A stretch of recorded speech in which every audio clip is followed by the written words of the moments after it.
आज हम गीता के पहले अध्याय का 5वां श्लोक जानने का प्रयास करेंगे। दृष्टकेतुश्चेकितानः काशीराजश्च वीर्यवान् पुरुजित् कुन्तीभोजश्च शैब्यश्च नरपुंगवः। दृष्टकेतु, चेकितान और काशीराज ये सभी वीर्यवान हैं। पुरुजित, कुंतीभोज और शैब्य ये सभी नरपुंगव, नरपुंग नरों में श्रेष्ठ है।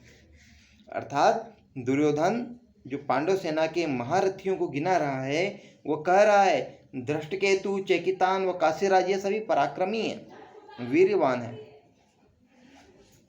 पुरुजित, कुंतीभोज, शैब्य ये नरों में श्रेष्ठ है।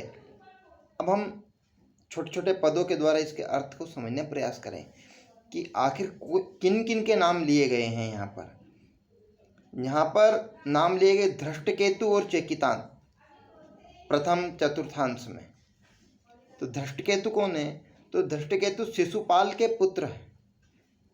शिशुपाल कौन थे? तो भगवान श्री कृष्ण की भुआ के पुत्र थे शिशुपाल, जो 4 हाथ और 3 आंखों के साथ में पैदा हुए थे। और उनके जन्म के समय भविष्यवाणी हुई थी कि जिस किसी के हाथ में जाने के बाद शिशुपाल के हाथ और आंख अपने आप विलुप्त हो जाएंगे, उसी के हाथों इनकी मृत्यु होगी। और सहज छोटे बच्चे के प्रति हमारा आकर्षण होता है, उसी प्रकार से श्री कृष्ण के हाथों में जाते ही वो हाथ खिर गए थे और आंख विलुप्त हो गई थी। तो ये उन्हीं शिशुपाल का पुत्र है जिनको भगवान श्री कृष्ण ने मार दिया था। कहाँ पे मारा था? तो इनको जो राजा युधिष्ठिर का यज्ञ हुआ था, यज्ञ की प्रथम पूजा के लिए भगवान श्री कृष्ण को बुलाया गया था, वहीं पर शिशुपाल को मार दिया था। क्यों मारा था? क्योंकि भगवान को अशब्द कहे थे। भगवान ने 100 अपराध माफ करने का इनको कहा था, परंतु 101वें अपशब्द पर इनकी गर्दन काट दी गई थी सुदर्शन चक्र के द्वारा। ये स्वयं 14वें दिन धृष्टकेतु 14वें दिन द्रोणाचार्य के हाथों मारे गए थे। ये चेदी देश के राजा थे। चेदी वर्तमान में यूपी में आता है।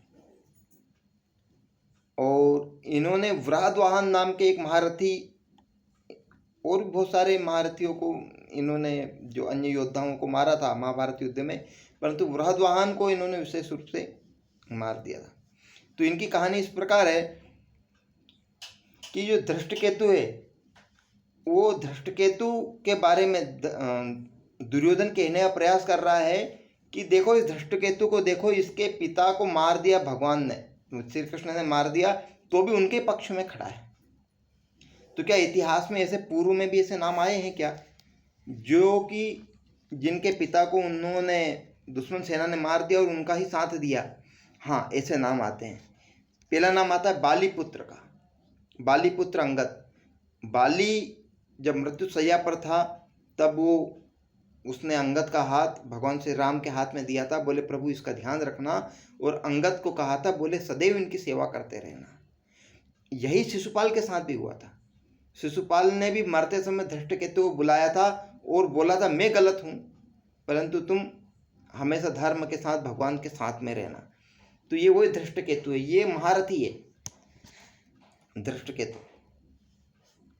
एक चेकितान, चेकितान पांडवों के मित्र है, यदुवंशी है। ये दूसरे नंबर के यदुवंशी है जो पांडवों के साथ है। पहले कौन थे? पहले जो हमने इनके बारे में चर्चा कर चुके, आगे और करेंगे। तो ये चेकितान दूसरे नंबर के हैं। ये पांडवों के मित्र और यादव थे, और ये दुर्योधन के हाथों 18वें दिन मारे गए थे। इतने बड़े महारथी 18 दिन तक थे, 18वें दिन दुर्योधन के हाथों ये मारे गए थे। चेकितान ने कृपाचार्य से बहुत युद्ध किया, उनको आगे नहीं बढ़ने दिया, उनके पराक्रम को एक स्तंभ जैसा कर दिया था। अब चूंकि कृपाचार्य तो दीर्घजीवी थे इसलिए मार नहीं सकते थे, परंतु इनका जो विस्तार वहीं पर रोक दिया था इन्होंने। ये इनके पिता का नाम धृष्टकेतु थे, धृष्टकेतु के पुत्र थे, और उन्होंने बहुत सारे वीरों को पराजित किया और बहुत बड़े ज्ञानी भी थे। तो इसलिए इनका नाम ले लेकर बता रहे हो क्या, धृष्टकेतु और चेकितान। आगे आया काशीराजश्च वीर्यवान।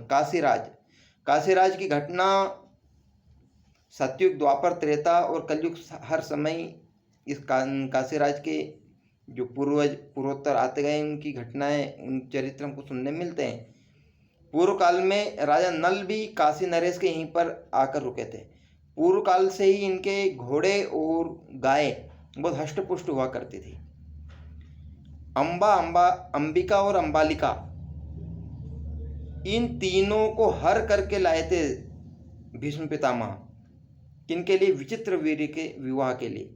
बाद में अंबा शिखंडी के रूप में वापस जन्म लिया इन्होंने। एक बड़े शूरवीर और महारथी काशीराज, जिनकी पुत्री को हर कर लाए थे। ये कह रहे हैं, बोले पूर्व में ये कमजोर थे, परंतु इस कालांतर में जो भीष्म पितामह की घटना के बाद में इन्होंने अपने सैनिकों का स्तर भी बड़ा ऊंचा उठाया, अपने सैनिकों को भी कुशल योद्धा बना दिया है। और इनके पुत्र भी पौंड्रक और रणधीर भगवान श्री कृष्ण और बलराम के हाथों मारे गए थे। इनके पुत्र भी बोले बड़े विशिष्ट बलशाली हैं। वाराणसी, जो वर्तमान में काशी का वर्तमान नाम वाराणसी है। अंतिम तृतीय चतुर्थांश। पुरुजित कुंती भोजश्च। पुरुजित और कुंती भोज कौन थे? तो ये माता कुंती के भाई थे। तो होता कुछ ऐसा है कि जो पुरुजित और कुंती भोज है, ये पांडवों के मामा है। इनको कोई पुत्र नहीं था, तो इनकी एक बहन थी प्रथा। प्रथा ने बोला, संकल्प लिया था कि जो मेरी पहली संतान होगी वो मैं अपने भाइयों को दे दूंगी। तो पहली पुत्री जो हुई थी उसका नाम रखा गया था प्रथा। वो प्रथा को बाद में कुंती भोज को दे दिया गया। तो मतलब कुंती भोज की दत्तक पुत्री थी प्रथा, जिनका कालांतर में नाम परिवर्तित करके कुंती कर दिया गया। तो ये पुरुजित और कुंती भोज दोनों युद्ध के क्षेत्र युद्ध करने के लिए आए हैं। इन्होंने भी बोले बहुत उच्च कोटि के योद्धा है। ये माता कुंती के भाई है और पांडवों के मामा हैं और कौरवों के भी समधी हैं। केकई नरेश, केकई बंधुओं को, केकई जो सेना थी, केकई देश की सेना थी और केकई बंधुओं को इन्होंने पराजित किया। और बहुत महाभारत के समय पर जो बहुत सारे ऐसे वीर थे जिनसे के साथ इन्होंने युद्ध किया। और वास्तव में कुंती भोज हमारे मध्य प्रदेश के एक क्षेत्र है, वहाँ के ये राजा थे। अंतिपद सेव्यश्च नरपुंगवा। सेव्य, तो सेव्य ये युधिष्ठिर के ससुर थे। ये मनुष्यों में श्रेष्ठ, ये बाती बात में शत्रु को पराजित कर देते थे। बातचीत करते करते ही उसको प्रभावित कर लेते, उसको अपने पक्ष में कर लेते। ये बहुत बलवान है। ये श्रेष्ठ धनुर्धरों में गिनती होती है। ये प्रकृति प्रेमी, पर्वत इत्यादि इनके मित्र हैं। और नल दमयंती का जो राज्य था, राजा नल का जो राज्य था, ये वहीं के राजा है सेव्य। ये कुल नाम क्यों बता रहे हैं कि ये सभी भीम और अर्जुन के समान हैं। ये जितने नाम लिए हैं इन भीम और अर्जुन के नाम नहीं है, तो भी उनके समान हैं। ये बल में भीम के समान और अस्त्र कला में अर्जुन के समान है। और सभी महारथी है, महापराक्रमी है, अन्य योद्धाओं से बड़े चढ़े हुए हैं। ये प्रमुख है। और इन्होंने अपनी सेना को भी पहले की अपेक्षा बहुत अधिक मजबूत कर रखा है। इस प्रकार के ये विशिष्ट महारथी है, इसलिए इनके नाम बार बार यहाँ पर आ रहे हैं। तो यह श्लोक नाम वाला ही था, इसलिए यहीं तक रहेगा। इसके बाद में हम आगामी श्लोक आगे पढ़ेंगे। जय श्री राम।